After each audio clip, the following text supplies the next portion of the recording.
had all this I lore. brought the Halo 2 manual to church all the time. Just I am reading the pouring good through word. Yeah.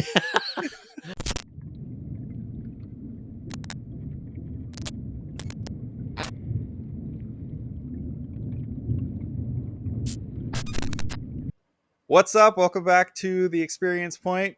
You probably recognize both of the handsome mugs on screen right now. I hope you recognize me at this point because I'm always on here, but this guy's on here sometimes. This is Josh from Still Loading Podcast. Yes, you.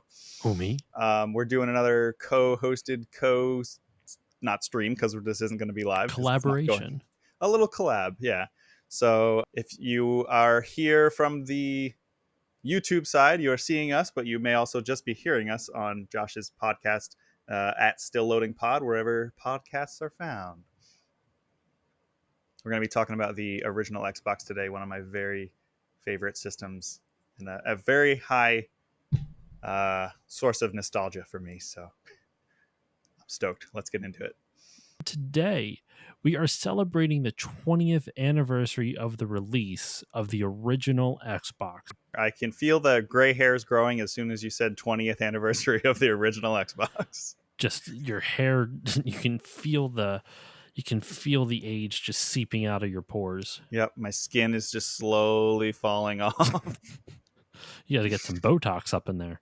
I know, right? Anyway, we are here to talk about the original Xbox. Can you believe it's 20 years old? It's just wild to think about that. We are 20 years past it, and now, just last year, Xbox released their fourth ever console, the Xbox Series X, which the very easy to understand naming conventions that they've always had. Xbox 360. Okay, you wanted 360. I could at least argue like, okay, you wanted to compete with the PS3, so it's kind of like you could at least make that argument.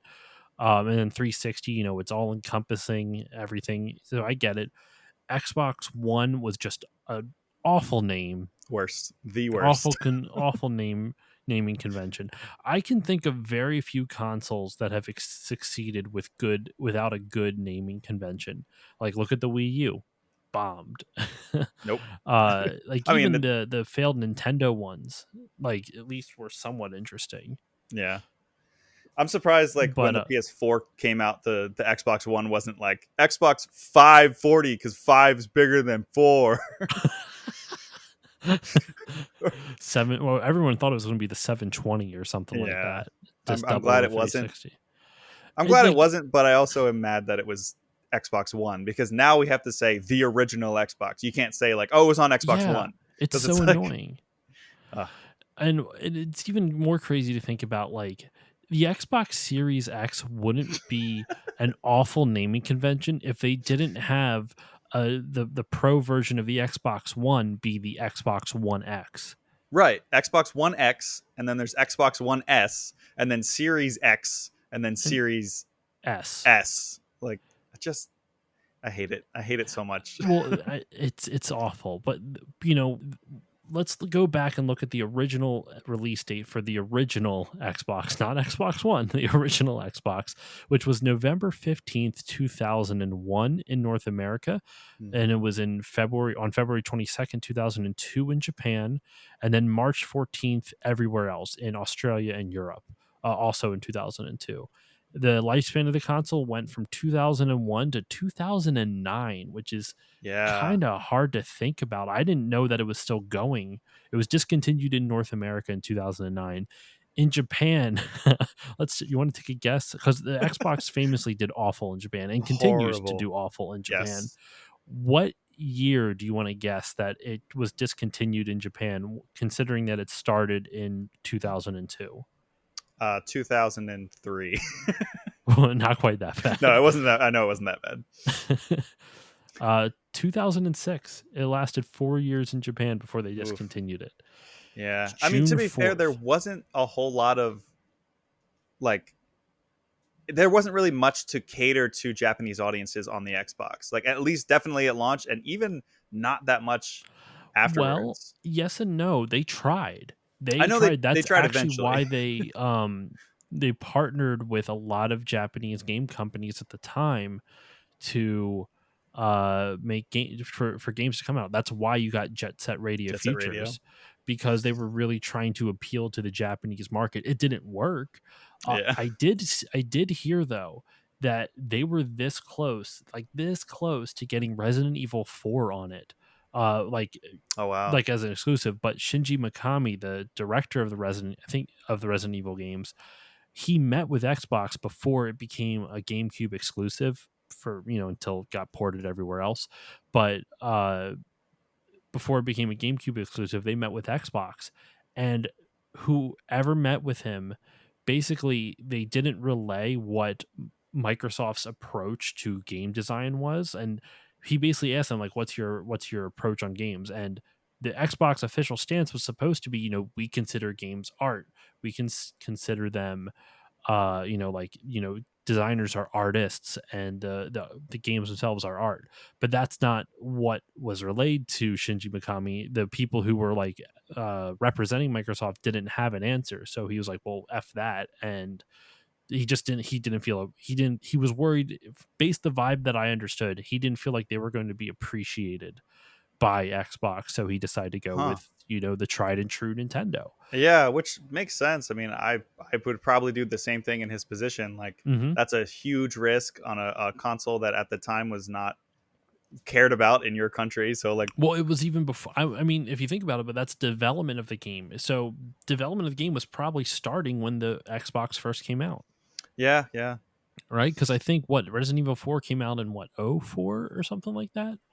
Let I'm me actually actually double not. check. I can look it up right now, but it came out in 2005, so it would have been probably right at the launch of the original Xbox that they were Yeah, having these conversations, depending on how many years it took to develop, of course. yeah. But And we also know how, you know, xenophobic Japan is as a company. So it's like, do we go as a to country, Sony not a com as, and a or that's company. right, as a company, Japan, the corporate entity known as Japan. So they're like, should we go to Sony, Japanese company, Nintendo, a Japanese company, or Bill Gates, some rich dude in America wants to make video hmm games? And yeah, it's a shame, because it probably would have helped them out like drastically to have that big of a title as like an exclusive on the, like, Yeah, for in the Japan market. Obviously, Xbox here, it did okay. It sold about 24 million units, which was literally less than half of what the PS4 sold. Or sorry, PS2, yeah. and probably the PS4. In all honesty, PS4 sold a decent amount. But if you think about it, the PS2 sold 150 million, so Hmm. it sold a third of, it sold a sixth of what the PS2 did. Jeez. So, but at the same time, though, think about that. The PS2 sold 150 million units, and at least in the American market, the Xbox was not forgotten. Like, it still had a pretty good stake in the American market. So considering that it sold a sixth worldwide compared to the PS2, and it still has that reverence in American nostalgia, it kind of shows Yeah. how well Microsoft marketed it, at least in the US. It did awful everywhere else. Yeah, and No, I actually, mean, well, Europe it might have been fine, because I see it's discontinued in '07, just 2 years prior to what was in North America. So maybe yeah, it did okay.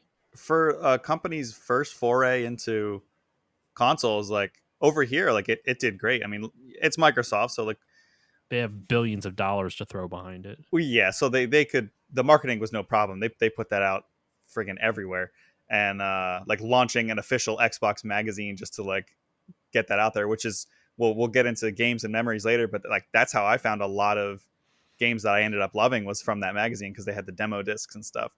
I Um, actually have one for Splinter Cell. I had a Splinter Cell demo disc, because I'm pretty sure, yeah, wasn't Splinter Cell like a timed exclusive for the Xbox?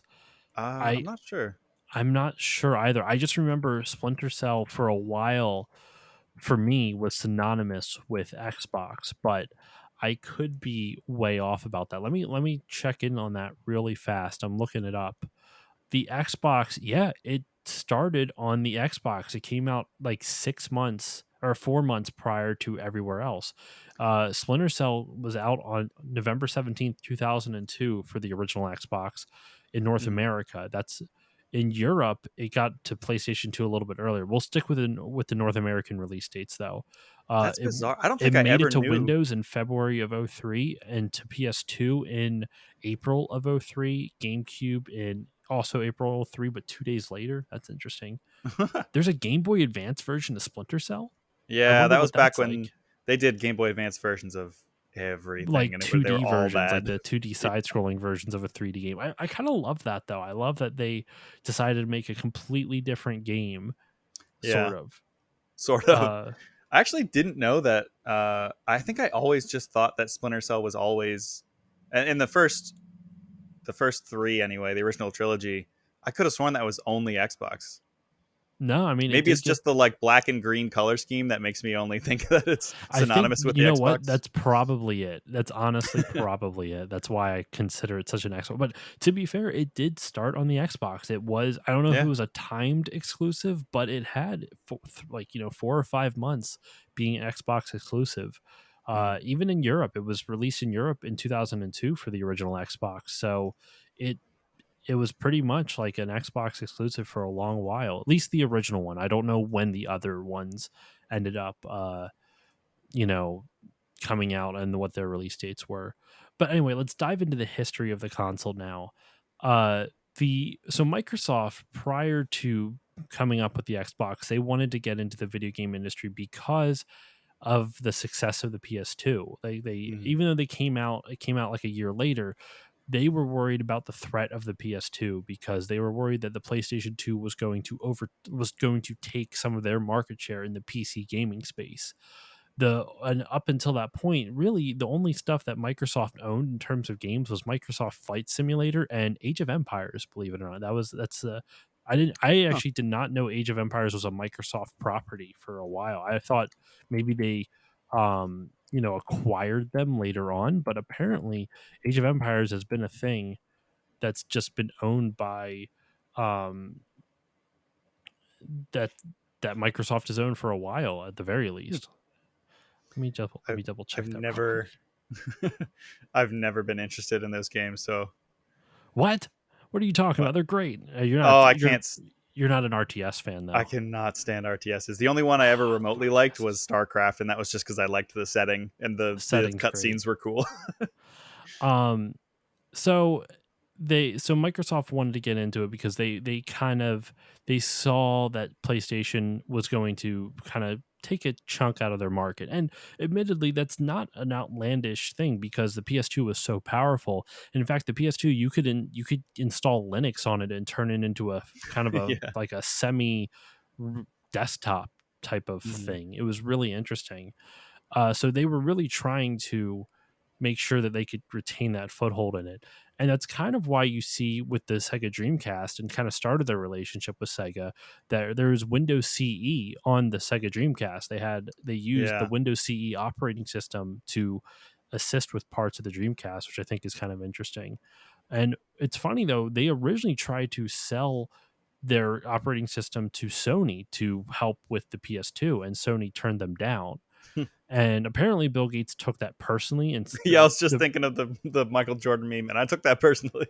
he did apparently from I was reading like a quote or I was watching a video about it, and apparently the Sony's president, I don't know if it was the president of their gaming division or the president of the whole company, but basically he said that it seemed like Bill was like annoyed by that, like almost like this was a personal affront to him even though it was just a business decision. Yeah. um So he's like, and I'm gonna make my own console with blackjack and and hookers. hookers. I was thinking the same thing, like Bender from Futurama. And so then they decided to get into the gaming sphere. And what's interesting is the first prototype for the original Xbox was actually made out of disassembled Dell laptops. I believe it. That They probably that's had all that stuff lying around. I mean, they just yeah, and they were trying to find like a computer manufacturer to assist them with it, but they realized it would just be so cost prohibitive that they would have to end up doing it all in the house. Or it's Yeah. not even that it was cost prohibitive; it was more like logistics was an issue.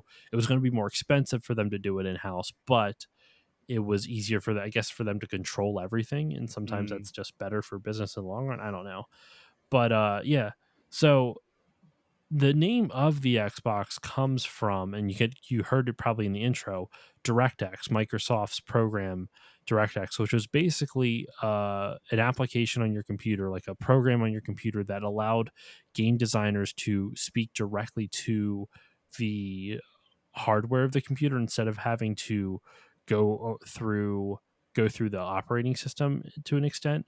And what it offered was that if you had different, basically allowed 3D games to be run on a computer without the developers, excuse me, having to create a version of for each possible graphics card.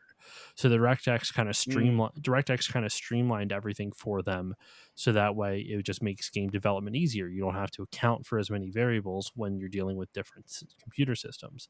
Hmm. And it was created by 3 different Microsoft employees: Craig Eisler, Eric Angstrom, and Alex St. John. And like I said before, they Bill Gates offered DirectX to Sony, so it's that was what he offered. It wasn't necessarily a Windows operating system, excuse me. It was DirectX, and they declined, and that's when he got kind of angry and butthurt about it. Yeah. Yeah. So they got their first taste of it with Sega, and so they dove head first into the console scene. And the Xbox is called the Xbox because it uses DirectX. And for a while, they were actually, like, there was some conflict within Microsoft because Microsoft had recently bought oh my gosh, what were they called? Like a streaming service called Web TV, which I didn't even know really existed. It, it was an online service for your television. I don't know much about it. I'd have to look more into it. Were they But trying to they wanted resurrect to. the Sega channel? I know, right? They wanted to build the console off of their existing technology, and the guys in Microsoft wanted to build it off of a PC, like take a PC and kind of dumb it down a little bit to create the console. And the other guys wanted to build up like this web streaming device to turn it into a video game console. Hmm. The Microsoft guys won. That's kind of obvious now because the Xbox is known for really kind of revolutionizing a whole bunch of stuff. Surround kind of like making consoles a lot more computer like than ever before. Hmm. In fact, it was the first console to feature an Ethernet port. It wasn't the first one to go online. We know the Dreamcast had a modem that you could connect with, but Yeah. this allowed for full high speed internet with your Ethernet port, which you couldn't do beforehand. It also was the first console to ever have a hard drive built into the system. Everything else was done on memory cards. Which I'm still convinced that original Xbox hard drives cannot be filled. Because in the menu, like when you're scrolling through, like you can go into memory, and everyone's Xbox always said like 500 or what is it, 50,000 plus blocks free, and that never went down. So in my head canon is that they are just portals to another universe, and they are never ever going to be filled.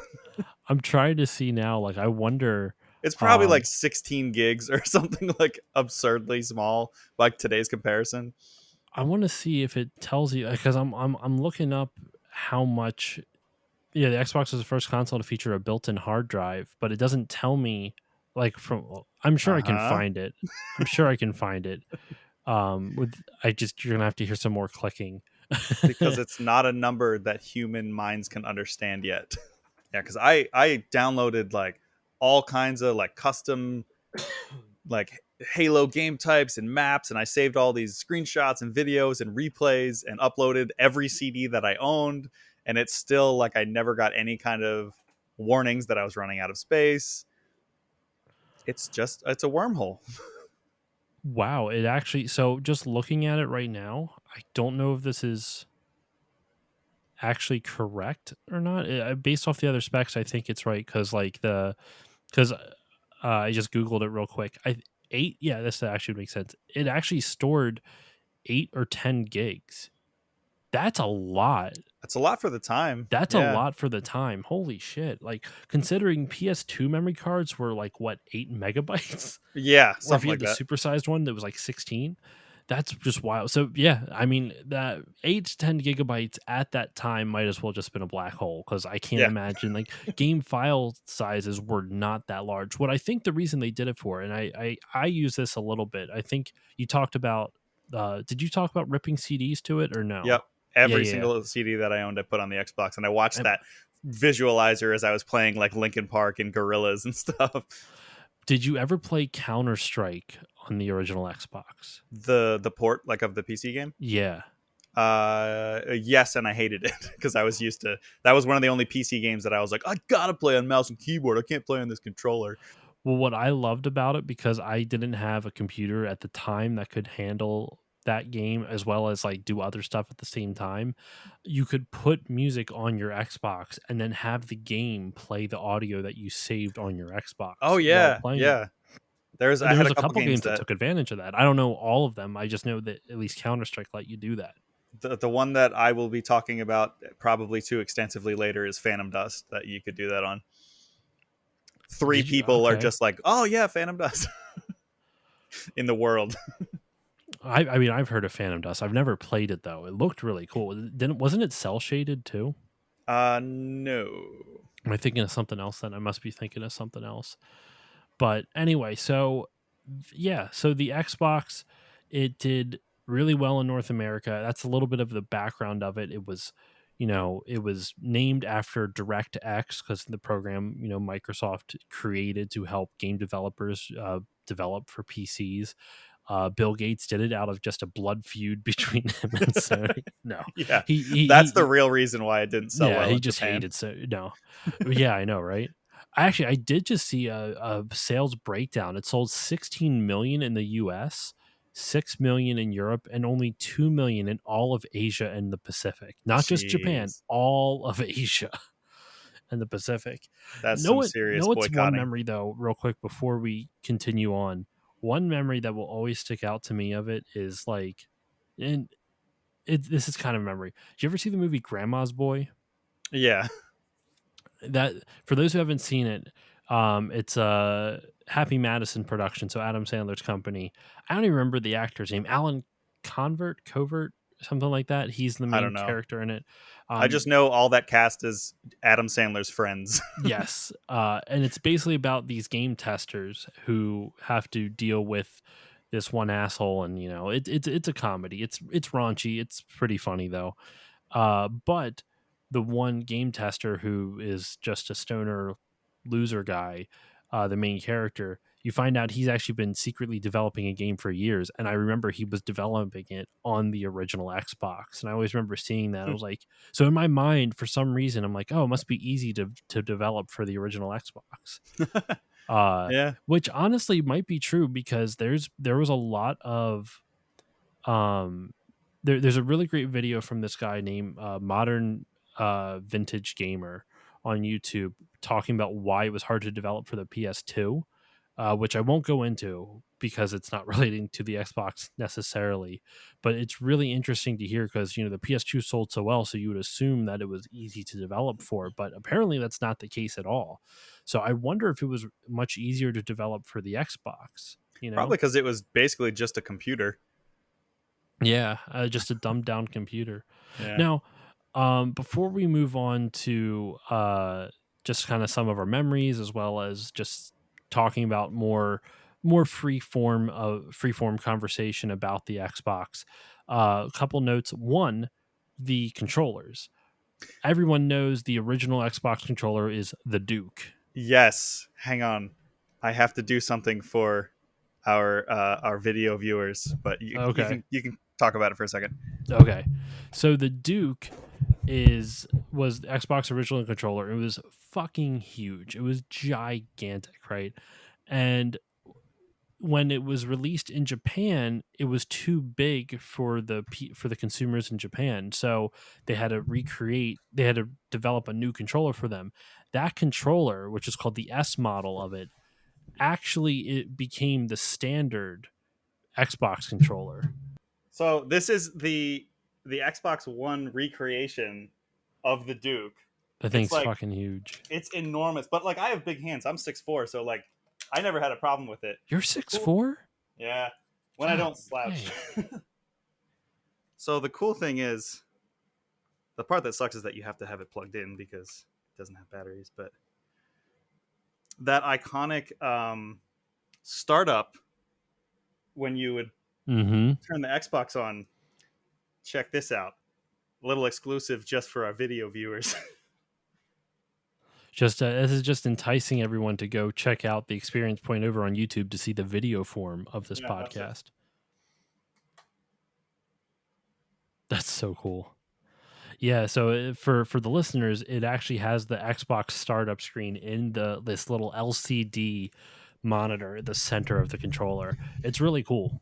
Yeah, because like I remember getting that controller for the first time and being like, "What is this humongous?" Like it looked like a screen. Like on the inside, or not the inside, but like the center of the controller has this huge circular thing with a big Xbox logo that serves no purpose. It looked like it should have lit up or had a screen or something, because like you can tell by the design of it that it basically ripped off the Dreamcast controller. So I was like, is this going to be like a built-in like VMU like the Dreamcast had? But it just does nothing. It's just a big logo. So it's cool that they kind of retrofitted it and actually did something with it Yeah, yeah. eventually. Um, some other notes though, about Xbox though. I always considered the Xbox, and this might be a good way to segue into the memories as well. I always kind of considered the Xbox one of the spiritual successors to Sega's consoles, because Yeah. a lot of Sega games ended up getting ported over to uh to Xbox and also GameCube. Not as much on PS2, but like Xbox and GameCube were Mhm. almost like the spiritual successors to the Sega Dreamcast, which is weird because Nintendo, specifically for because some games ended up on Nintendo, because that was right after Nintendo and Sega entered their console wars, because Sega jumped out of the video game market, jumped out of the console business, I should say. Sadly.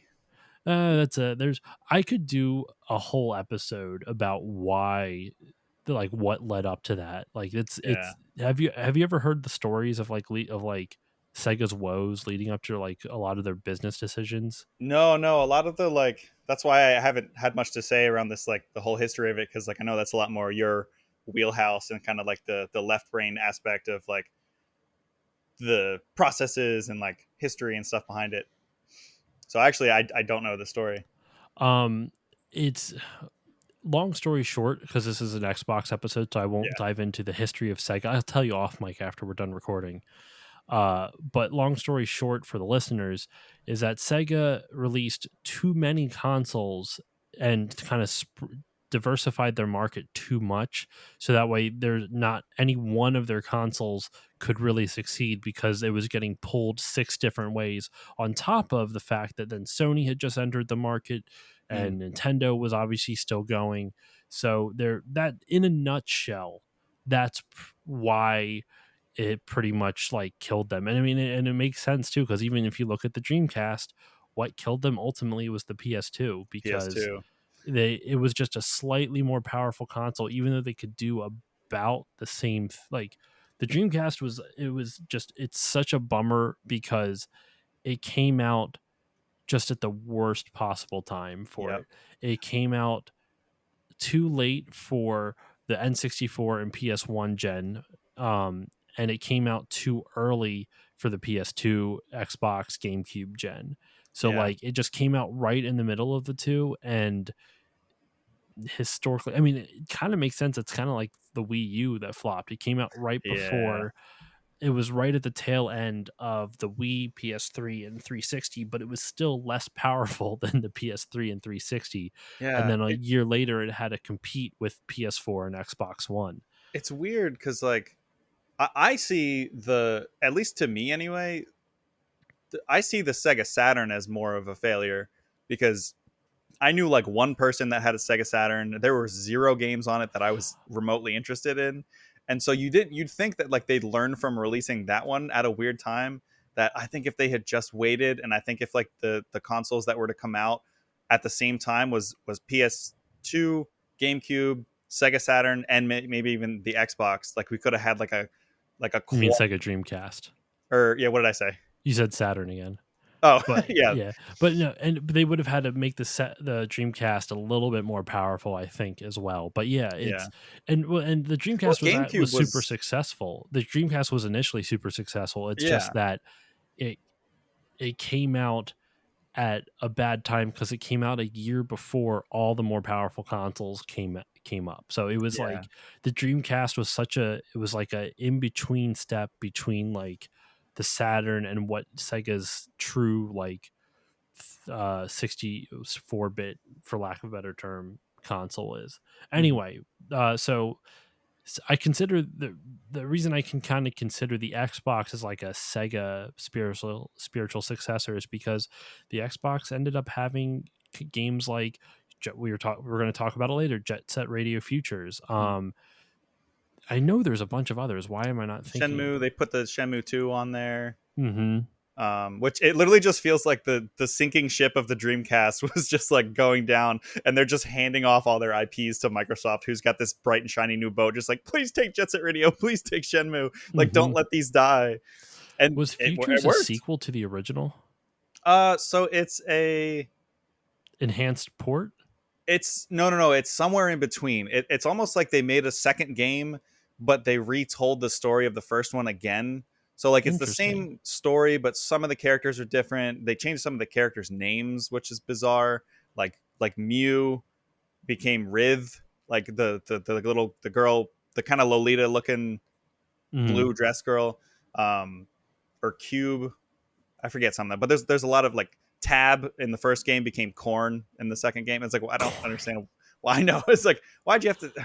All those Localization characters. isn't always some of the localization choices aren't always the greatest. Yeah, yeah, but Uh, it's kind of just like make this same game again, but better and slightly different, like a 1.5. That's why but it's not Jet Set Radio 2. It's just Jet Set Radio Future. I could see that. But I think this is a good time to dive into some of our personal memories of the console and some of the just some of the various aspects of it because uh, one of the things that we always that I've mentioned before when talking about video game history is context. Like you can go back and look at like, oh, Microsoft only sold 24 million worldwide and 16 million of it was in the US, but like, or is it North America, excuse me. But like if you really think about it, like the original Xbox, while it didn't get anywhere near close to the competitors in terms of sales, it was pretty close to the GameCube. I think the Mhm. GameCube, how much did the GameCube sell? Actually, now I think about it. Let me look that up while I'm kind of talking. But so while it was actually, yeah, it sold less than the game. Or no, hold on. What am I doing now? It sold more than the GameCube. Believe it or Over not, the here. GameCube sold 21.75 mil worldwide, and it the Xbox sold 24 million worldwide. So they're about neck and neck. The Yeah. PS2 just ran away with that generation. Oh Like yeah. it wasn't even close. But considering that this console and also um I don't know, I can't remember what exact date I'm releasing this episode. It's either before or after the GameCube retrospective episode. Mm. I think it's after. Yeah, uh and for anyone watching, I did not break my hand again. This is we're recording this in like September, so yes, we're recording this a couple months in advance. there's probably going to be episodes released afterwards that like after I get this cast off, and then That's all of gonna a be sudden I'm so going to weird. have it again. But yeah, so the for a console that really did not sell anywhere near its lead competitor, like I said, approximately a sixth of what the PS2 sold, it really has a strong foothold in the mindset in the zeitgeist of people's minds. Like I mean, obviously it launched Xbox to or Microsoft to be a serious competitor in the home console space, and it still Mhm. is. Even I Oh yeah, mean, like I know the Xbox One didn't sell as well as the PS4 by a pretty significant margin from my understanding, but Microsoft's they're still going. They have the Series X, and the Series X from what I understand is doing pretty decent. um yeah. I It's mean, if you can find one. I know. I mean, it's the same with the PS5. I honestly think that like Microsoft, the only reason that like they're still going is the like the legacy of a couple of games. Like I think I love the Xbox. The original Xbox was one of my favorite consoles of all time. But nowadays, like I have both. I have a PS4 and an Xbox One, and I literally bought the Xbox One only to play the newest Halo. And I think the library of like Xbox exclusive games is really just, maybe just to me personally, is really just is weaker than I think it's ever been. Yes and no. I think they're starting to change that around. So what I think that so last gen, definitely 100%. They didn't like, they introduced Halo in the first one. They introduced Gears in the next gen 360, Mhm. right? And those were their two franchises that really kind of propelled them through that generation, because Halo was still really good in the Xbox 360 gen. Yeah. I know not a lot of people like Halo 5 from my understanding, but I haven't No. played it yet. I own it, I think, somewhere. It's, But we'll get into that, but but they but with Xbox, really, they still innovated in the 360 gen, and I think the 360 gen, they ultimately won the popularity contest, at least in the US. I believe the PS3 ended up outselling them worldwide, but not till later in its into both of their lifespans. mhm. But the reason the Xbox still holds that zeitgeisty, like that really firm presence, is because it revolutionized online gaming. Like Xbox Live Yes. started with the original Xbox. Halo 2 online multiplayer was huge. In fact, when do you remember the news stories of when Halo 2 was finally shutting down its servers in like 2014 or 15 or something like that? Yep. And as long as there was a game going, the servers would stay up. So there was one dude who kept in a game for a week or something like that. Like, It was I think more. I think it ended up being like a month or something. Like I actually I have a story that pertains to that, but about the last days well, no, of talk about Xbox it. Live. Talk But about it. Let's hear it well, right now. so it's not related to Halo 2, but I'm just gonna keep teasing this game until I just talk about it. But Phantom Dust was the last game that I played on Xbox Live, because I had played Halo 2 to death. I I know this is blasphemy, but Halo 2 is actually not one of my favorite Halos. Like 1 and 3 are like That's the, interesting the because left-handed right hand of God for me. see, like I like Halo 1 for its single player. I like Halo 2 for its multiplayer. Halo 3 wore out its welcome for me. Really? See, that's when I Yeah, was I like think visually too Halo 3 is so much muddier than all the others, and it's hard. I remember when I huh, first played it, it was hard for me to see what was going on in that. Maybe it, and even I was replaying it like last year, and I still just can't seem to get into Halo 3. Just like the campaign is so boring. I don't like the what? additions to the multiplayer, Huh. but Are I you sure you're think not I'm thinking in. of Reach? Reach was very muddy. No, I'm not. Huh. Because I go I back and I think look at 3 compared to like 4 and 5. Maybe it's just because it's compared to 4 and 5, and I'm like, this is so vibrant and colorful. see. I like 4 more than 3. I Wow, hot loved takes. 4. Huh. Um, I That's think my because least 4 had a favorite one. better story than 4, 3. 4 did have a pretty good story. I did like that. I didn't like any of the like Promethean stuff and like I didn't care about. I didn't. That didn't bother me. I do think I'm in the minority though with that opinion. Like I yeah. do I know you're think. not a huge fan of the franchise either. Oh no, I'm a big fan, but I'm just not like Oh. a. I shouldn't say that. I like Halo. I've never had a bad time playing it. Like even Mhm. though I was ripping on 3 there, wasn't the worst thing. It just didn't like I loved Halo 2 so much because I played Yeah. so much multiplayer. I And I Halo think my 2 dislike of 3 is that I was so used to 2 and change is scary. And I think that's really where it comes from. I don't think I think a lot of my criticisms are not objective criticisms. It's all like, you know how sometimes I'll be like, well, I think like really this game is a worse off game or blah blah blah. I don't think Halo 3 is worse than 2. I just didn't like it as much as 2, if that makes That's sense. totally fair because like that was my I played so much of Halo 1 like to death. So much that when you play a game for a long time and like you go to sleep and you dream about stuff about that game. Yeah. I would have those moments, except I played so much Halo 1 that I would just go to sleep and be dreaming Halo 1. Not like I'm not dreaming about Halo-y things. I'm just dreaming I'm playing the game. The heads up display was in my mind. I'm playing the levels exactly how they appear in the game. No creative license. I'm just playing more Halo. That's really funny. And I think I played that so much that when I got to 2 and it felt different, like you said, like 2 to 3 was different, and it was like you didn't like it. I thought Halo 2 was kind of like stiff and like a little like clunkier, and it felt a little bit wrong to me. And so I think my take on Halo 2 is kind of like, to me it's kind of like the Beatles. I understand like it revolutionized gaming, especially with Xbox Live, and it blew up like nobody's business. The story is great, but it's just not for me. So that's why when Halo 3 came out, I was like, it was the adjustment from 2 to 3 that I was like, okay, I'm in it now. It feels a little bit better to me. And then I played Halo 3 so much that that became like the Halo The experience. next Halo standard for you.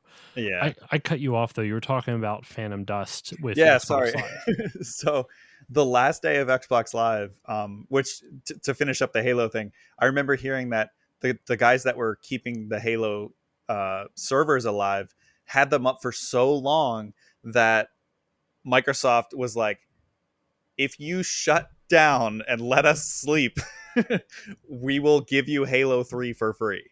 And so I think like the last guys that were playing got free copies of Halo 3 when it finally came out. Or Halo 5. Halo, was it, or it might have been 4 No, at no, the no, time. no. It was way after 4. I remember because Halo 4 came out while I was still working at GameStop, and I was Yeah, yeah, not yeah. working. Like Maybe it was 5 then. it had to have been 5. Yeah. That's crazy That's that it was that long. that's wild. Yeah. So But they just kept going. they were like, please just let it die. That's commitment. Oh my And they god. probably knew like, okay, we're gonna be doing the Master Chief Collection, so like you're gonna be able to play this online again. Yeah, But but it's still when the Master Chief Collection came out, remember there was a lot of it was issues a with it. Like mess. it was very buggy. Master But Chief Collection is one of the best like rags to riches tales of like a total, complete, absolute failure cluster F. Completely, like now it's one of like the greatest. Like they've fixed so much stuff, they've added so much stuff for free, and it's just like, thank you. But it it kind of bums me out to think about. You know what? That's a conversation for another day. I know I teased something. Now we're just anyway. Phantom Dust. yeah, yeah, yeah. So the last day of Xbox Live, when they were like, we're shutting down, um, some of the like old guys on Xbox Live that like I used to play Phantom Dust with back in the day, messaged me and was like, hey, we're gonna have like or no, I think it was in like a Facebook group. They're like, we're gonna have one final send off of Phantom Dust. Everybody, get your decks together, hop back into a game. And we played what we thought was like the last game at like 11. Every time it would get closer to midnight, we were like, all right, it's gonna shut down. We were all sharing memories and stories and stuff, and it had been like what 10 years since like 2004 2005 when that came out. And everybody was getting kind of like emotional, like because this specific game in general like meant a lot to a lot of people because there's nothing like it before or since really. Mhm. And we're all just like, oh man, okay, that was good, all right, good night everyone, like take care, we're gonna get kicked off at any moment. And And then it then just never got kicked and it off. never got kicked off, and we're like, all right, we'll do one more. And so we did another round and another round, and we kept just being like, what is going on? Maybe it's on Pacific time, okay, so maybe we have a couple more hours. So And 3 a.m. it got to like, yeah, it literally got to like 3 a.m. and we're like, all right, everyone, goodbye, like our last, for real this time, last final send off. And it went past again, and we're like, all right, what is going on? And we didn't realize that it was staying up because we were playing. So it was the same thing as the Halo 2. So people were probably like trying to pull the plug. I don't understand the methods behind why they couldn't just pull the plug and kick everyone They out. Like, totally could have. I don't know why they couldn't have. yeah. But so that was funny. And it was interesting just to see, like I was playing with people on my friends list that I had and hadn't interacted with for 10 years, and people were like, yeah, I'm in college now. Like people who were like even older at the time were like, yeah, I have kids now. And it was wild. Like That's so nuts. the like Xbox Live like brought a whole generation of like people together. And like I still get kind of sad when I see people on my friends list and it's like someone I played Halo with back in the day or Phantom Dust, and it's like offline for 800 weeks or something, and it's Yeah, like, yeah. no. I mean, I specifically remember with Xbox Live, because I couldn't, I didn't, I hated that the fact that you had to pay for the online service. And I think the original, at least in the original one, I think not so much in the 360 gen, but I think in the original one it's kind of a bullshit thing, because a lot of people, a lot of times the games were hosted on other people's Xboxes. So like it's not like they were hosted on a server somewhere else. Yeah. Like I remember playing Halo 2, and there was a thing called host shoddy. Do you know what I'm talking about? No.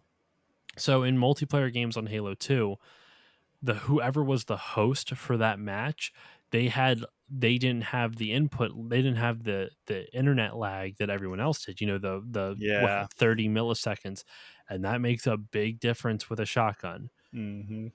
There was a whole, you know, community revolving around this, where like whoever was the host, you would want to play with a shotgun because you would have a split second longer time before the other person would actually see you, Yeah. because you had that extra, you had that benefit of not having the input delay of the internet connection.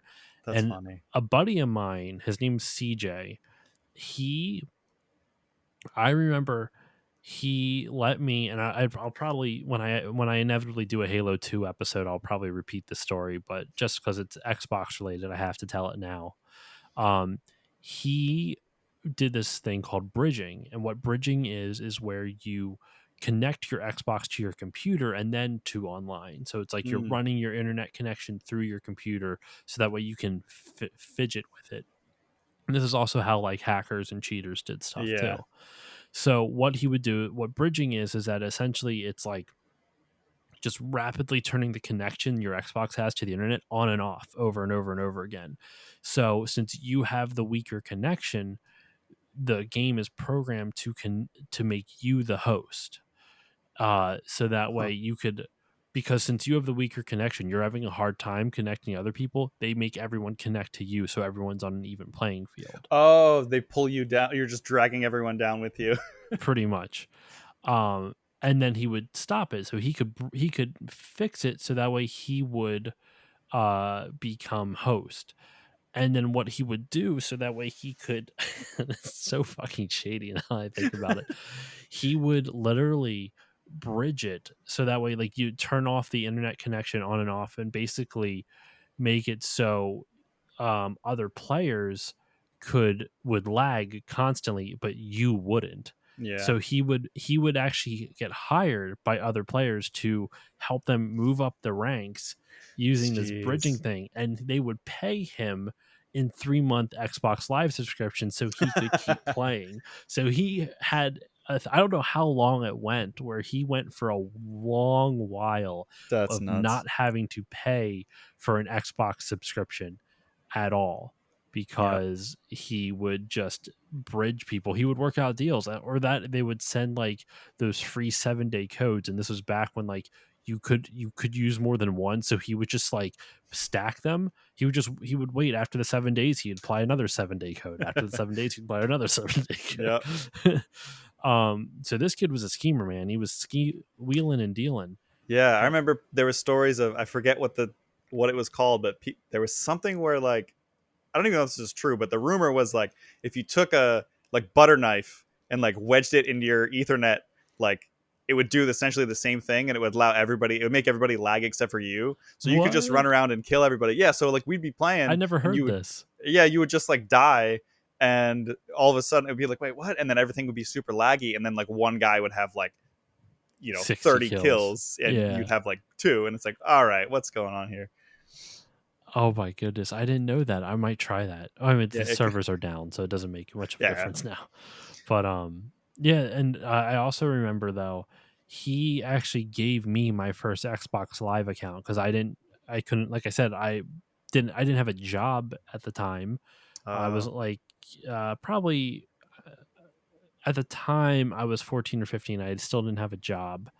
Um, and at least not one. I worked for my grandfather, which didn't really pay a lot. It was just something for on the side. yeah.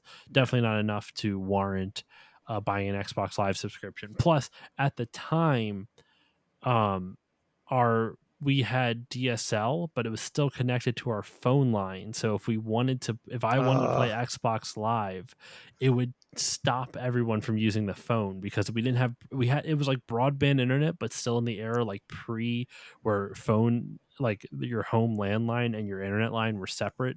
Yeah. So yeah, I remember I'd have to tell my mom like, can I play Xbox now online? And she'd be like, all right, only for like an hour, because otherwise the phone will be tied up for too Yeah.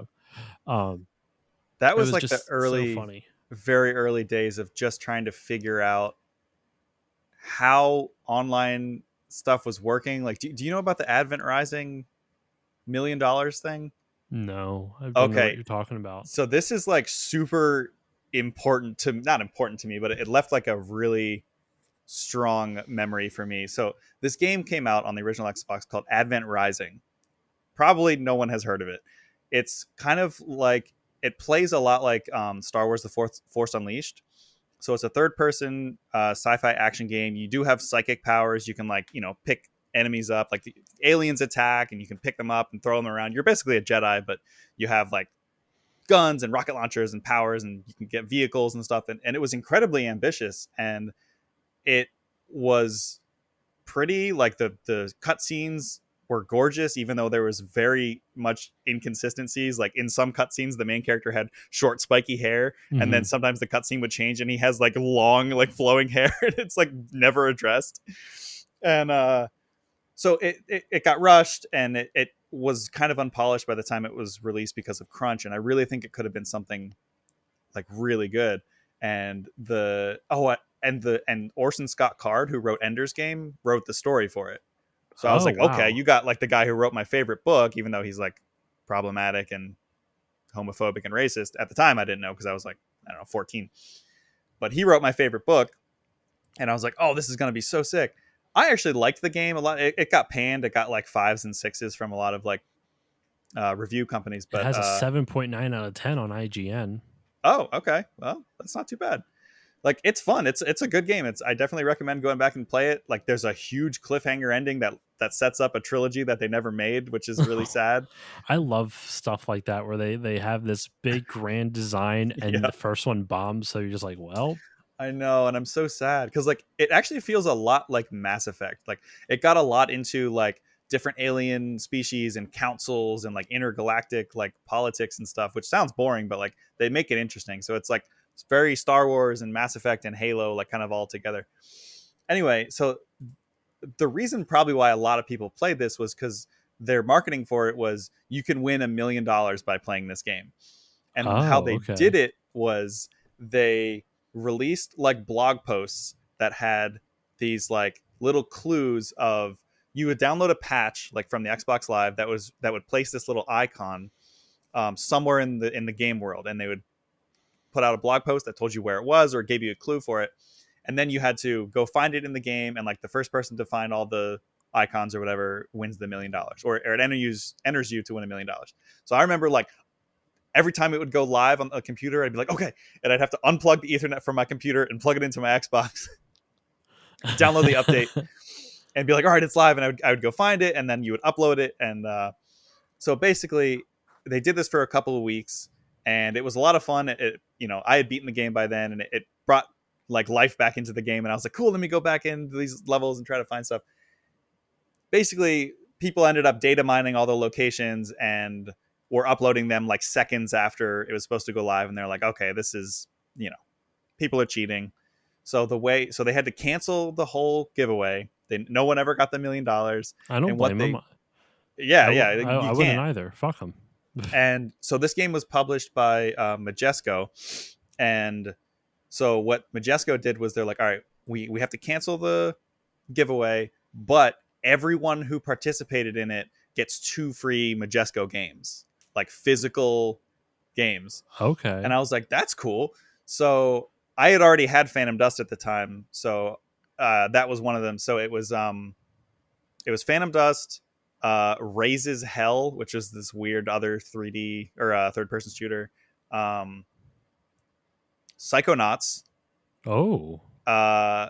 Guilty Gear, Double X Sharp Reload, Midnight Carnival, and something else that I didn't care about. So I had already had Phantom Dust, but that's how I got into Psychonauts and Guilty Gear, like as a franchise. Which strangely enough, Psychonauts 2 and a new Guilty Gear have just come out this year, and they're excellent. I've not played any of the Psychonauts games ever. Oh, dude. Do I have the original It's one? a classic. I just got the limited run games, like collector's edition of the Psychonauts. Are you are you alive? I'm looking to see if I have Psychonauts. I couldn't tell if it froze or not. No, I was looking. Sorry. No, you're good. Yeah, you got the limited run games collector's edition for Psychonauts. Yeah, so on the PS4. I haven't played it yet, but I wanted to play it before the second one came out, but the second one just came out, and I'm not playing much of anything right now. But anyway, so you had to like, luckily I still had my receipt, and so you had to like mail a copy of your receipt to Majesco, and they would mail you back, whatever 2 games you wanted. So I got Psychonauts and a Guilty Gear out of this failed contest, which is pretty cool. That's honestly kind of awesome because that means everyone got something versus like one person getting a million. So like, right. Honestly, that's because like you probably wouldn't have won the million. Yeah, it was just something fun. Just based on odds, but like but you got 2 great games. That's pretty awesome. I had no idea about that. I hope anyone. Sorry, I hope anyone. No, I was just gonna say. I hope anyone who got that, got into either Psychonauts, Guilty Gear, or Phantom Dust from this, and I'm sure a lot of people did, which is cool. I had no idea that this was a thing. That's really cool that this was for the original Xbox. Mm-hmm. I'm also seeing that one of the composers is Tommy Tallarico, who's also a problematic figure now. Oh no! In the gaming, It's not necessarily any social issues. It's more he is the CEO of Intellivision, and he's developing a new console called Intellivision Amico, and it's, to put it bluntly, but mildly at the same time, it's been a bit of a shit show. Like the just how it's being handled. That another thing I will have to tell you off mic because that's not related to Xbox, but I do think it's interesting that 2 problematic people for different reasons, Orson Scott Card for what did you say, racism, sexism, all of the above. Yeah, he's a very, very heavy Mormon, so everything that usually comes with that type of territory. Okay. Very sexist. There's a lot of misogyny in the books, and if you can get through that, they're great otherwise.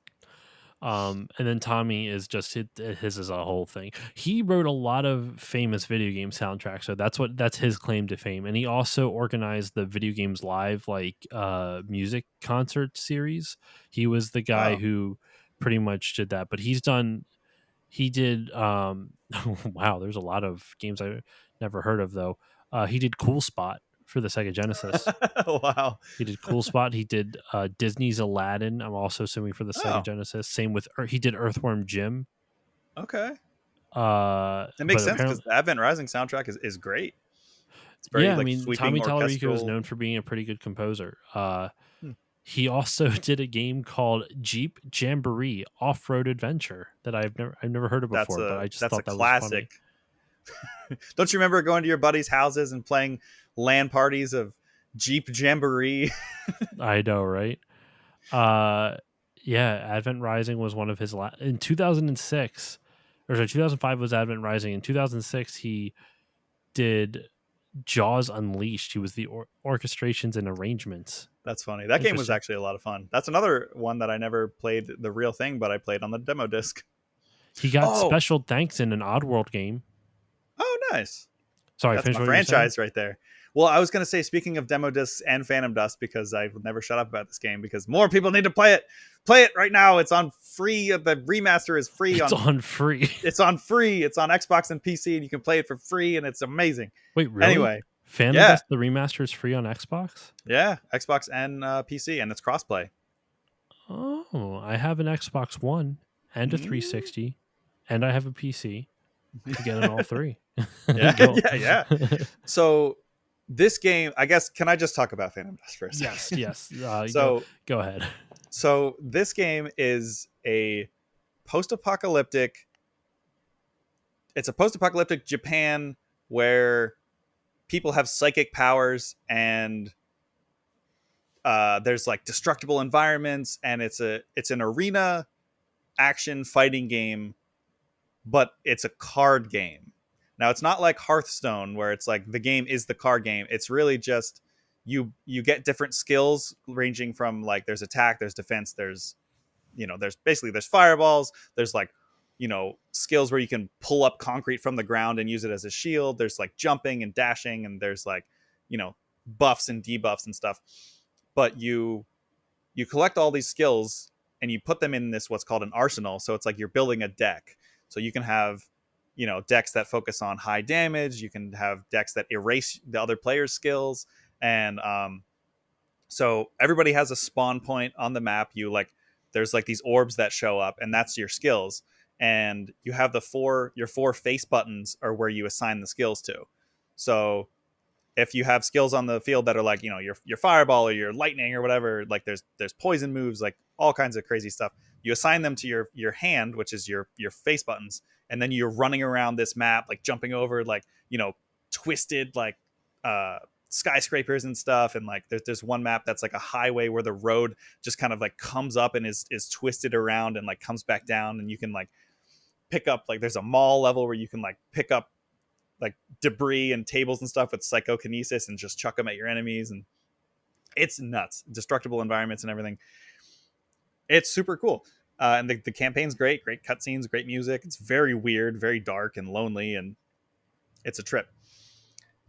So how I found out about this game, or sorry, again, I was just gonna say, like, it seems interesting because when I hear card based game, it's such a turn off for me. I hate card games and video games. Hearthstone sounds, I know it's popular. Hearthstone, excuse me, sounds popular. Fuck that. No, yeah. I don't like. I don't want it. I don't want it.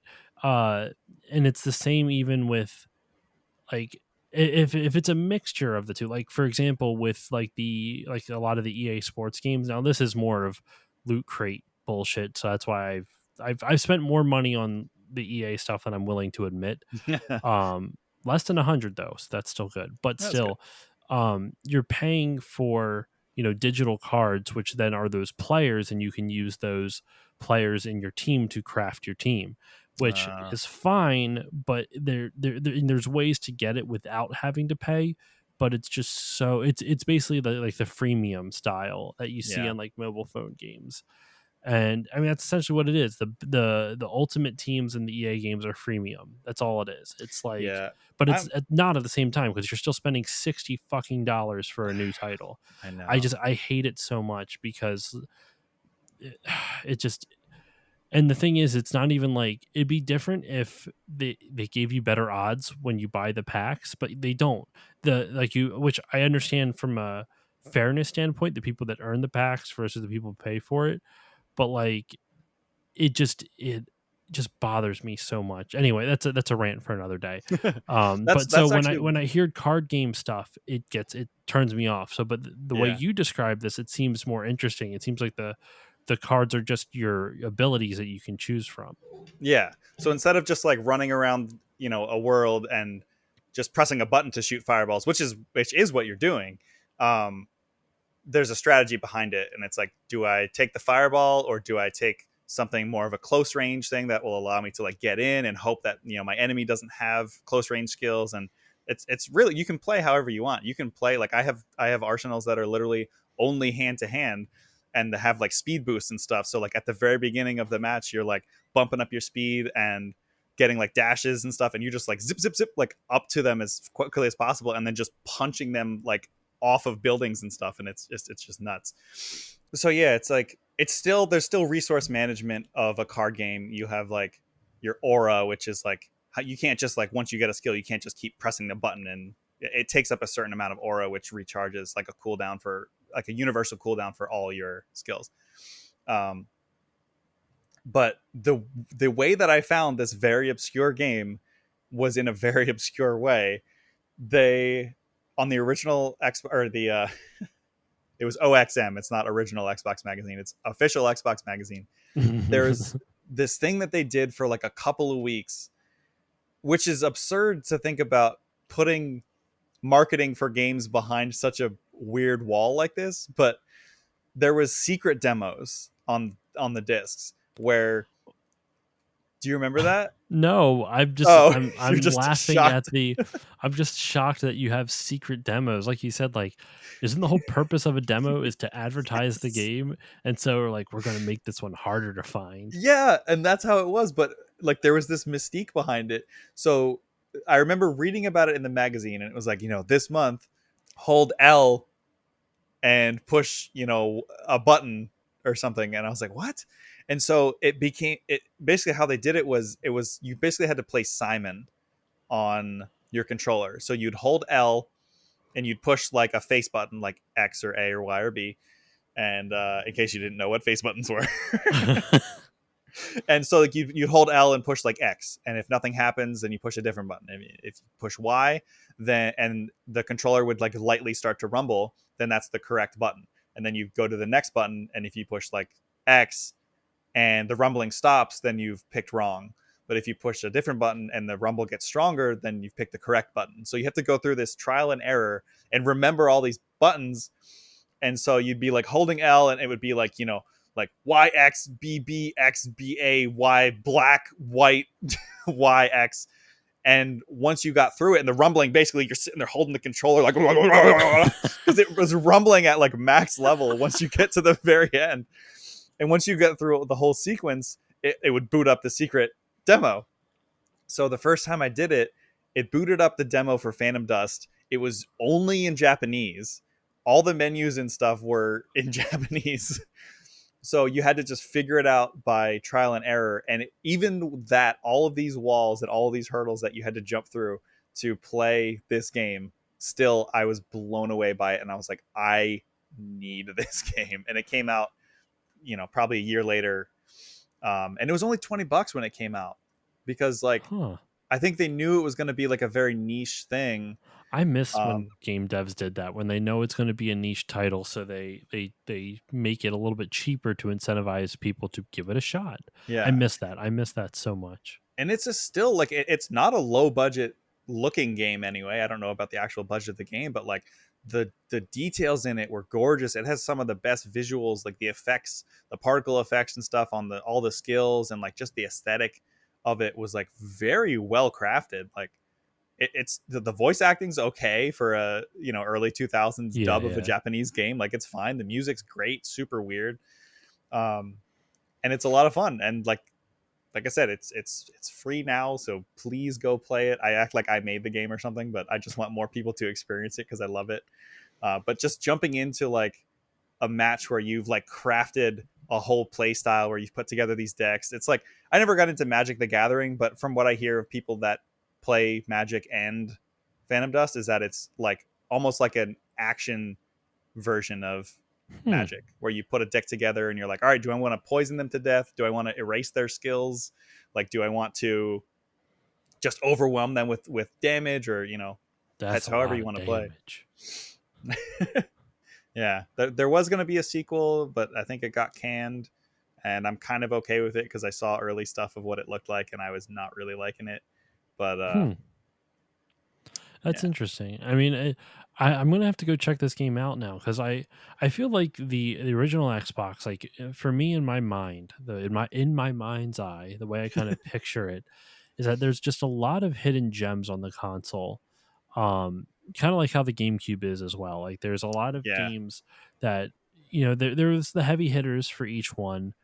Admittedly, GameCube had more heavy hitters than Xbox really did. Like, what is it?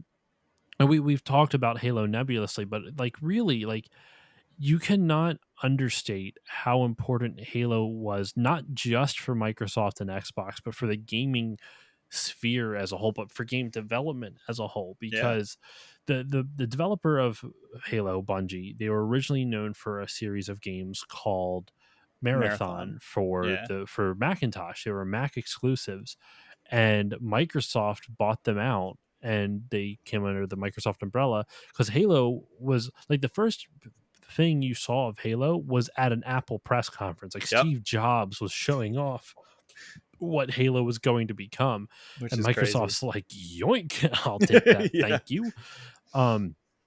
But like that, once again, I don't want to go into too much because Halo is a different that's its own episode. Like Halo is so massive, it has to be its own I episode. know. I could talk for 3 hours Oh, about you'll this be game. on the Halo episode. I also want to see Yes. if we can get some other friends on because I feel like that's like there are people who are passionate about the Xbox, but there's not as many people passionate about the Xbox as they are about Halo. Like there's Yeah. so many people who are passionate about Halo. So that I It's the know reason I like got an Xbox. I didn't care yeah. about it until I saw literally a spread in the Game Informer or something, because I don't think I even had the magazine at this point because it wasn't out yet. I opened it up and it was just this full spread of like this night scene with Master Chief like coming up and like all these aliens are shooting at him and stuff, and I forget what the caption was, but it was just so cool to me as like a 12-year-old kid. I was just like, what is this? And they had the little like Xbox logo, and I was like, what is this? And I read about it. They had an article about Halo and what it was going to be, and I was like, this sounds so cool. And it It's made me wild. buy an Xbox. I mean, it.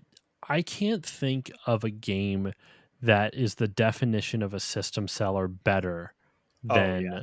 than. You know what? Sorry, one other game, Super Mario Bros. Yeah. Super Mario Bros. For the NES, like, and then Halo for the Xbox. And don't get me wrong, Sony had their own system sellers, like maybe Metal Gear Solid, but that was also years and years into the PlayStation's life cycle at that point. Mhm. So like there was other stuff like out way before then. That I mean, Final Fantasy VII, same thing. Yeah, like But Crash and once again, Spyro and the mascotty ones. Crash would have been Sony's main system seller, like at launch ish Mhm. type of time frame or close enough to launch. But like, there's not other than Mario with Nintendo, Halo is as synonymous with Microsoft as Mario is with Nintendo. Oh, for sure. Sony doesn't really have that because all like there's now you could make the argument that Crash Bandicoot and Naughty Dog in general is like synonymous with Sony. Well, they Yeah. are, but it It's just I like, don't know. is it It Crash? Is it feels Drake? different. Is it Kratos? Yeah, There's a bunch exactly. of heavy hitters that are kind of on the same level, but like Mario is obviously Nintendo. Like even like Link, Zelda is like massive, enormous. Pokemon, they're still not Nintendo's like big face character. Like it's always Mario Mario. will always be Nintendo's face character because Master Chief he's will always be Halo or Microsoft's face character. Microsoft's. But it's like I can't think of a game other than Mario that really sold people on a console more than Halo did for Yeah. the original Xbox. I bought a copy of Halo before I even had an Xbox. Because I was You just funny wanted to look at story. the cover art. I You just wanted wanted to look hold at it. I wanted to smell it. Um, so how And I ended up getting the console was like I was like 13, I think. So I was saving up money for it from birthdays and like doing odd jobs and stuff because like I didn't have an allowance or anything. So I had to like Sega N64 original Xbox. I had to save up my own money for it. So I had like a little bit of money saved up, and I had almost enough to get the console, and I was like, I really just want to buy Halo. And like my parents were like, or my mom was like, why? Like you can't play it. And I was just like, I just really want it. And like we were at the I mall or need to something. look at the And I art. was like, I just want it because I know I'm going to be able to afford it soon, and I don't want them to be sold out of the most popular game of the time. It's funny to think about that now, but honestly, as in little kid brain, like Yeah. 13, 12-year-old, 14-year-old brain, that's valid logic. Yeah, I was like, I have to have this right now. So I bought a copy of it, couldn't play it, took it home, unwrapped it, read the manual back to front because this was when manuals were a thing, and it was full color and had all this I lore. brought the Halo 2 manual to church all the time. Just I am reading the pouring good through. word. Yeah. I'm reading the good word of Master Chief. Yeah. Oh, that's funny. Yeah. So, but then like that was actually what ended up triggering my dad to be like when he found out, because like my parents were separated at the time, like he came over to visit, and like I think I was like reading the manual or something, and he was like, oh, what's that? And I was like, oh, it's this new game Halo for the system, like when I can afford it. And he's like, why do you have the game but not the system? And I was like, well, I almost have enough saved up. And obviously I was like short probably like $80 because I had just spent 60 or 50 on the game. And so he's like, well, how much more do you need? And I was like, oh, just another like 40 or $50. And he was like, well, let's go get it. And I was like, and it just like, I was like, right now? Because like at that time it was like you save up for stuff, like it takes years. And I'm like, I don't know when I'm gonna get $50. That was a lot of money back then. And he was like, oh, let's go get it. And I was like, so we drove to the mall and got it, and I went home and I've been playing it ever since. So I actually just that sparked a memory for me of how I got my Xbox, my original Really? Xbox. So I remember back in high school. I got it late into its life cycle. I believe I would have gotten it in 2005, so it would have been out for 4 years already. And that's I think the 360 was already out, and I remember Oh wow. um that yeah, the 360 was already out when I got my original Xbox, and they had dropped the price at that point, obviously because they were trying to sell the 360. Or it was either close to the 360's launch, or it was either right before or right after the 360's launch, I right? didn't buy a PS2 until the PS3 came out because it was super cheap for the same exact thing. That's nuts to think, especially considering we had literally 2-hour long conversations about Shadow of the Colossus and Eco, and you're I like, oh, I know. didn't get a PS2 till 2006. Yeah. um I mean, Shadow Colossus came out in 2005, right? It was I one of the don't last remember. games on the system. I don't remember. Well, I We'll have to mean, go back and technically no, because the PS2 didn't discontinue until 2012, that's fair. Yeah. and like the last games were coming out in 2012. Anyway, so I was celebrating my 16th birthday, and I remember I could either invite 10 friends to do midnight bowling, which was pretty expensive. That was like, because 16, sweet 16, my parents are willing to spend a little bit more on it. Or I could have a party at our house and they would buy me the Xbox for us to play Halo there. Oh, And I remember, like, in my head, in retrospect, like, why wouldn't I just do the Xbox, and I can invite more people than just 10 people to this midnight bowling? Because they would have spent like for everyone to go midnight bowling, it would have been like close like $150 to $200, because they were going to pay for all the kids, right? yeah. So they don't have to pay for that. They spend a little less money on the console itself, because I think it was a price drop or something like that. So we bought the original Xbox there, Because it was and we had expensive when it came out. what It was like, it wasn't it like $400 or $500 when it came out? when it came out. Yeah. Yeah, it was like, Well, you know what? Actually, let's see what it says. Let's see how much it cost at launch. It was 300 at launch, by the way. really? It was 300 at Oh, it launch. was the PS3 that I was thinking. It was so expensive because it Yeah, was the the. PS3 was like 600 at launch. Was it? Yeah, because it was Jeez, backwards. because the. Oh, well, It that and was it was the first like really accessible Blu-ray player. mm-hmm.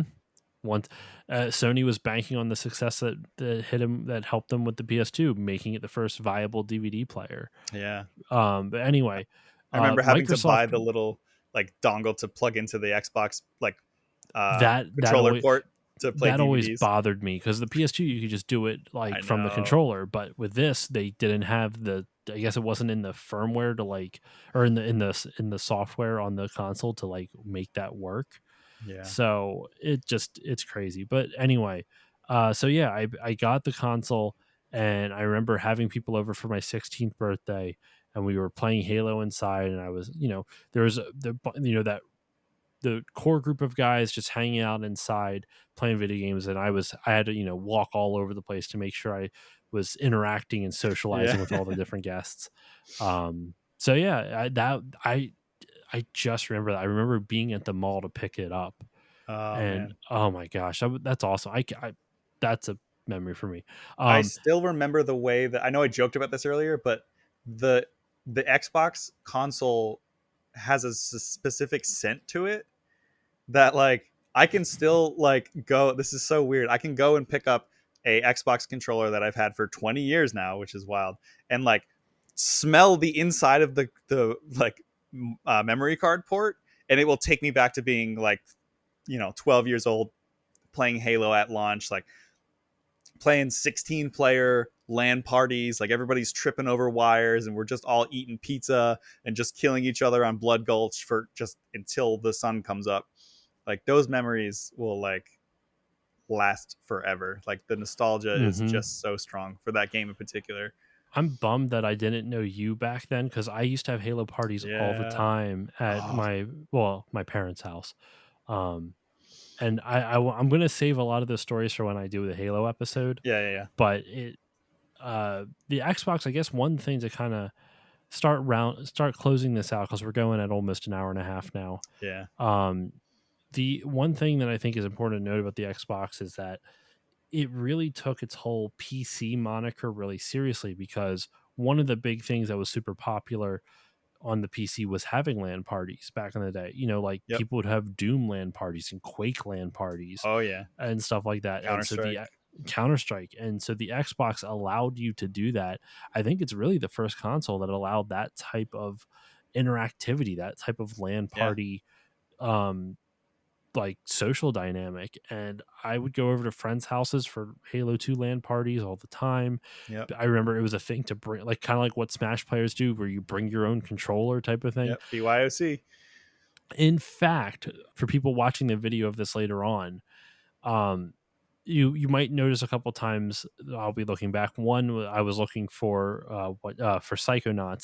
The Yeah. second time I was doing it, though, I was trying to see how many copies of Halo I had, because I have 4 copies of the original Halo, because I would use them all for LAN parties, and those aren't ones Oh. that I paid for. People would bring them and then forget And leave about them. them, and then leave them, and then never ask for them back. And Wow. I have like 2 or 3 copies of Halo 2, 4 copies of Halo 1, probably Dang. more than that in all honesty.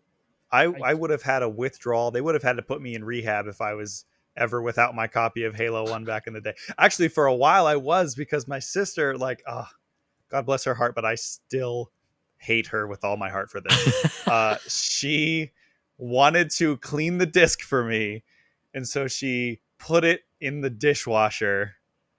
Oh no. Because I guess I was complaining that I was probably playing it so Oh much. no. So she washed my copy of Halo, and I was like so mad. Did Because it like still I had to work? save up for it. No, it had all these like soap spots on it. So like there was nothing. I even bought like a disc doctor, the little crank Oh handheld things that no. was at like GameStop No. or EB Games back in the day, and I put the thing in. I was like, please work, and I'm cranking it, and it's literally just like destroying the bottom of the disc, and it was just like Oh my because after god. she washed it, when I put it in, it would just like stutter and stutter and stutter and not load and like almost get there, and I could hear the music, like I'd hear like uh Uh, like it would be trying to do that, like the monk choir, and I'm like, come on, praying to every god that you exists, can like sing. yeah. You can sing if you believe it, damn it. And then I did the disc doctor and I put it in, and it just literally didn't do anything, and like the Xbox would just be like It's so fucking disheartening. but Oh I my think god. my mom probably just bought me another copy, because I probably was incessantly complaining about it, and she didn't want my relationship with my only sibling to be ruined for the rest of our lives. Over Halo. I mean, Yeah. I still give my brother grief, because he brought over Pokemon cards to a friend's house and left a Zapdos over there, a holographic Zapdos, and then that family moved, and they like we still knew, like not out of the area. They went to our church. We saw them all the time, but that card was nowhere to be found. Oh no. I never forgave him for that. I never forgive and I never forget. Every now and then I'll bring it up, and he's just like, "That's you still think about that?" I'm like, "It was a Zapdos, Holographic. a holographic Zapdos." Oh my god. All right. Is there any final thoughts though? Do you have anything left that you wanted to say about the original Xbox? I feel like we've covered like a lot with this. We covered a lot of our memories, a lot of kind of like the culture of gaming around the time that this came out. See, a lot of times when I do console retrospectives on other consoles older than this, it's hard for me to really go into it, like, because there's not a lot of personal experience with it. Yeah. The N64 I have personal experience with, but the N64, and like as with you with the Sega Genesis, like we were so little when that came out. So it's like you have the memories of the games, but you don't have the memories of the community surrounding the gaming industry. That's what I was gonna say. PS2, Xbox, and then honestly, 360 and PS3 is where it like most solidifies for me, because that's when I was in high school and college. But like PS2, Xbox, and GameCube, that's where you start hearing about the whole console wars thing for the most part. Like Yeah. friends who had GameCubes over PS2s over Xboxes and stuff like that. The way that people remember the Super Nintendo and Sega Genesis console wars is how I remember the N60, not the N60, sorry, the GameCube, the PS2, and the Xbox console wars. Admittedly, a lot less hostile than I the Super Nintendo Genesis one was. I let the hype of like the console wars of that generation get to me so bad, because like when I wanted an Xbox, like I didn't have a GameCube until later. I didn't have a PS2 until way later. So I was like, I'm gonna get an Xbox. I'm gonna be full Xbox. Like I'm getting the magazines and all this stuff. And I was like writing notes in the side of my like school, like social studies, like just like Xbox rules, like drawing the logo and be like, Xbox is better than GameCube. Xbox PS2 rules, sucks. PS2 drools. Yeah, it was literally like that. Just for no reason. I had this like heavy brand loyalty for no reason whatsoever. And eventually I was just like, all right, I really want to play Wind Waker. I really want to play Animal Crossing and Melee. And eventually it was like, I really want to play Sony games too. So I bought them all eventually. But It's funny too, so my friend CJ that I was talking about before with his like Xbox Live scam that he had going, well, not really scam, he wasn't scamming people out of it, but he he was was hustling. scamming. He was that Xbox Live hustle he had going on. He was a major PS2 gamer. Like he played a lot of PS2 games online. In fact, that's where he played Splinter Cell mainly, was online on Oh wow. PS2, which I always found was interesting. And then when I got him into Halo, then he became this hardcore Xbox guy. Like that's what he was into. And I Yeah. think it's so weird because it's weird that I'm the one that like converted him to Xbox, even though I'm a PS2 player more than I am an Xbox player. Like it's That's just funny. that our friendship happened to develop right at the time that I was getting into the heaviest part of my Halo obsession. And Yeah. so because that was right at the heaviest part of my Halo obsession, that just pushed him over into it too. If it had been any other time, I don't think I would have had that same level of like, I don't think he would have converted over to that. I think he would have Yeah. stayed as a PS2 fan.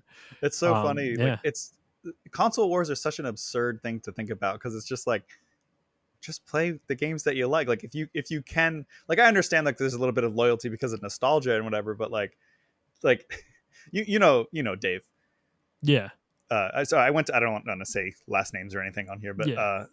so his two brothers, like they had such brand loyalty, but only because they didn't want the other ones to like encroach on their like space or whatever. That's a So like very the brother youngest thing. one was like, he's only allowed to play Nintendo. Like Dave was like, I only play Sony, and then John was like, I only play Microsoft.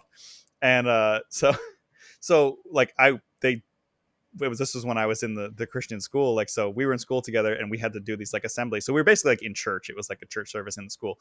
And his Chris, the youngest brother, like he was sitting next to me, and he was like, he would try to get as much information he could about like consoles that he wasn't allowed to play and whatever. And he's like, he would be like, oh, the Xbox looks so cool. Like Halo is so cool. And I have this hilarious memory where I was so into Halo. Like I was reading the books and the lore, and I knew everything about it.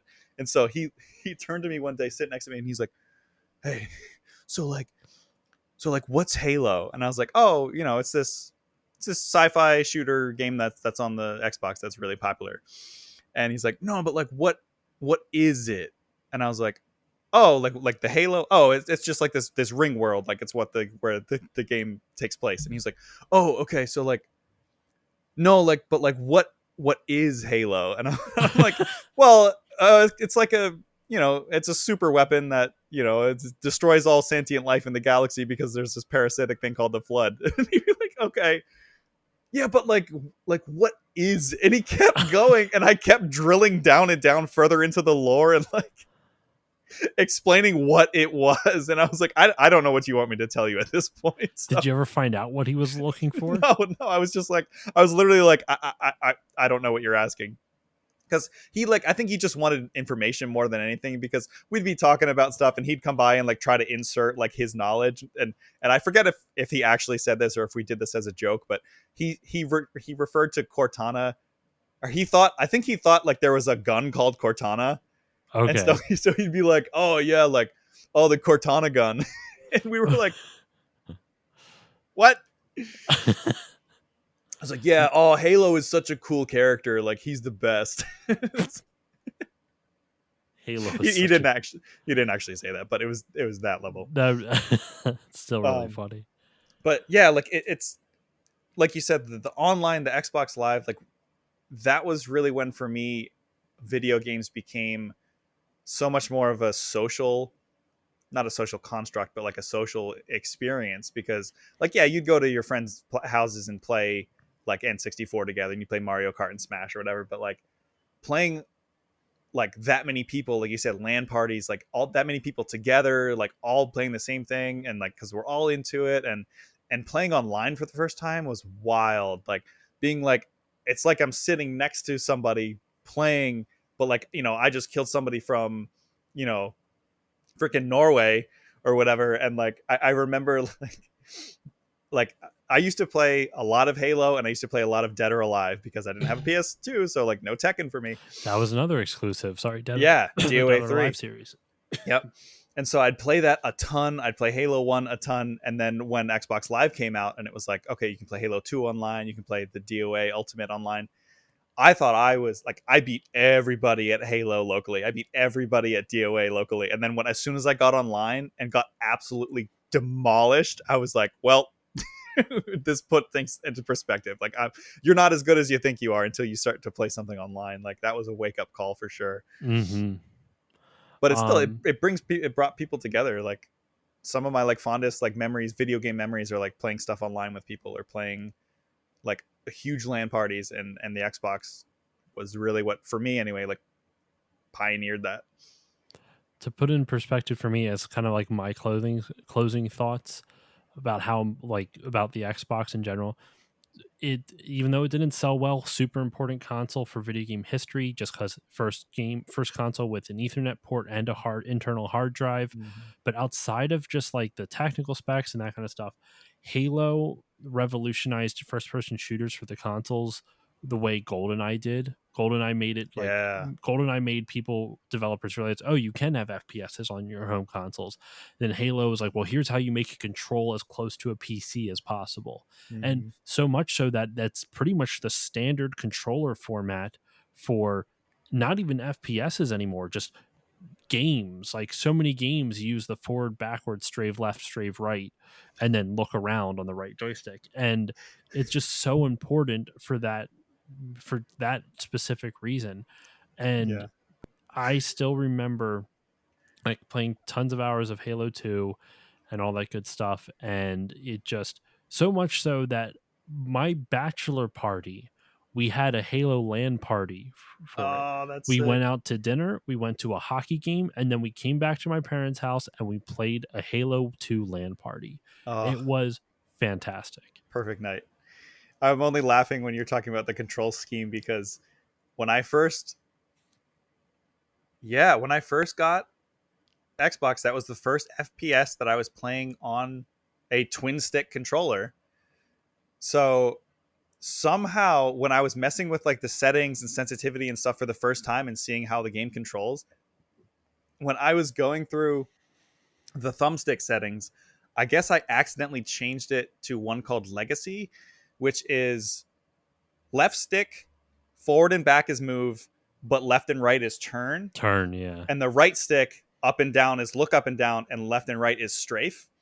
And which I guess mimics more like GoldenEye, because you'd push C left and C right to strafe. Yep.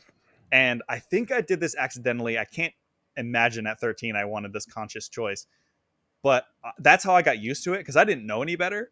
So I'm just like, yeah, the controls are kind of weird, but like I got used to it, and like that's how I played Halo. So whenever I'd go to friends' houses and play, I'd be like, oh, my controls are all messed up, and I'd have to set it correctly. And they're like, why do you play like that? And I'm like, I don't know, I just do. But I ended up getting really good at sniping in that game, and I think that control scheme helped because like it's a little more precise because you're using both sticks to kind of like fine Yeah, tune. I could see and that. I and could see people would that. get so mad because they'd be like, why are you so good with the sniper rifle? And I would just be like picking them off, and so everybody was like, don't get the sniper. Like they would never let me like use the sniper, That's and funny. like I was okay at the other weapons. But so from then on, like Halo 2, 3 continued up to today, I only play Halo on legacy thumbsticks. I Wow. still do it, and it takes like maybe 30 seconds to get back into it. Like when I just booted up the Halo Infinite first flight that was just out to date this video back several months by the time you're all seeing this. And it was standard controls. I was just playing like, regular first person shooter, and it felt wrong to me. And so I switched it to legacy. I changed the now I have to change the buttons in Halo to recon because it's That's closer so to wild. Halo 1 controls, and I get back into it and I'm like, all right, I'm playing Halo again. It's wild. It's just something else to like kind of cement like that in my mind as like Halo is so different to like all other games like for me Yeah. I mean, it because just of the Xbox. because of the well, yeah. I mean, I know, like I said, I didn't want to focus too much on Halo, and I don't think we did. Like, I mean, we did talk about it a lot, but like, Yeah. you can't talk about the Xbox without talking about Halo. Yeah. So it just the console was bigger than its sales is the best way I can describe it. I think that's a good way to Yeah. end it. The console was much bigger than its sales numbers showed. And the Same with the legacy. GameCube. Same with the GameCube as Oh, well. for sure. But anyway, that should do it for this episode of the Still Loading podcast, as well as this video of the Experience Point. Yeah, it's Shout out to the Experience Point. Go check them out on YouTube. Andrew, where can everybody find you online? You can find me across all social medias at the Experience Point. It's just at THEEXP Point. If you want to follow my personal stuff, I'm all just Andrew the Kinsey. That's Kinsey. I try to keep them separate because like I don't just post all my personal stuff on my like video game stuff. But yeah, we recently gotten into Twitch, so we're doing a lot of live content now. So well, maybe by the time you see this, we're doing more live content, but I can't really play much right now. But yeah, so we're Just play definitely one on. handed. Yeah, I've been trying to play. I was like, maybe I'll start Fire Emblem Three Houses soon because I can play that with one hand or something turn based. Yeah. But yeah, if you want to give us a follow on Twitch, I think would probably be the biggest push right now at the Experience Point. But we're on everything: Instagram, Twitter, all the things. All right. And as usual for me, you can follow me on Facebook, Twitter, and Instagram at StillLoadingPod on all of them. If you want to reach out to me, you can email me stillloadingcontact@gmail.com. If you want to support the show, you can do it in a number of ways. You can give it a 5-star rating and review on Apple Podcasts or whichever podcasting app you use. That helps more people find the show. If you want to support the show monetarily, and at the time of recording, this isn't done, but I will have updated the Patreon, so there's actual rewards. So if you want to support financially, that's the best way you can go. Patreon.com/stillloadingpod. The problem is with saying that now is that I haven't solidified what those rewards are yet. So I can't even say what those benefits would be. I What a can tell you glimpse what into I'm the thinking future. about in this exact moment. You'll see what it is. Go check out the Patreon to see what it actually is. Because I'm giving What? myself a deadline of my 200th episode, which will have come out by this point. Um, to get the Patreon stuff all situated, but I want to do maybe like a monthly like blog, just like a monthly blog, a monthly like secret episode, like where I'll find some way to somehow send it to everyone who's a patron of like $5 or higher. The blog would be anyone who donates $1 a month or more. That's what's kind of going on in my head. We will see what the final iteration of that is. I can't do anything physical, like any physical rewards, because I don't have the means for that. So maybe if I start getting enough in total, I could start opening up some physical rewards, but then I'd have to figure out shipping and all that other stuff. Anyway, patreon.com/stillloadingpod. And the most important shout out, the Bit by Bit Foundation. The Bit by Bit Foundation is a nonprofit organization whose mission is to put video games and video game consoles in the hands of kids receiving inpatient care at hospitals. So if you want to go support them, go to bitbybitfoundation.org and consider donating. Definitely check them out. I've been partnered with them for a long time. They're one of the co-founders is a friend of mine from one of my old jobs.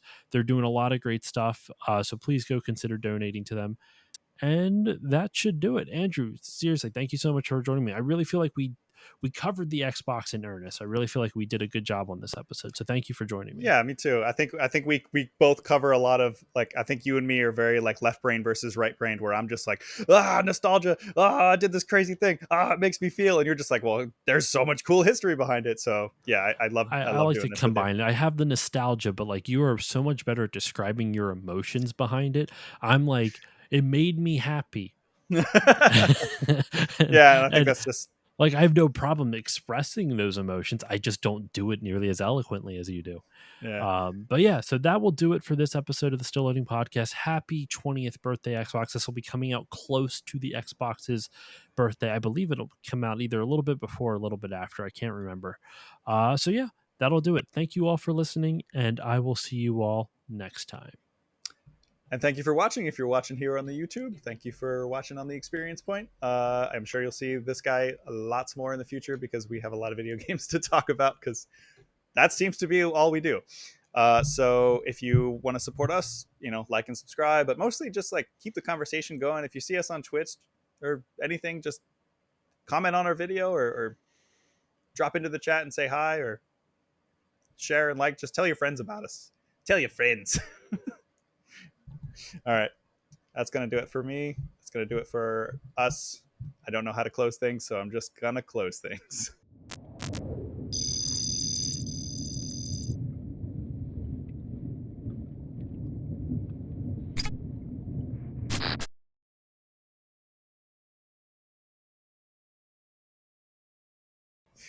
All right. Ah! Oh, I just flinched, which made We'll my fix hand. it in post. Yeah. Can you fix my broken hand in post, please?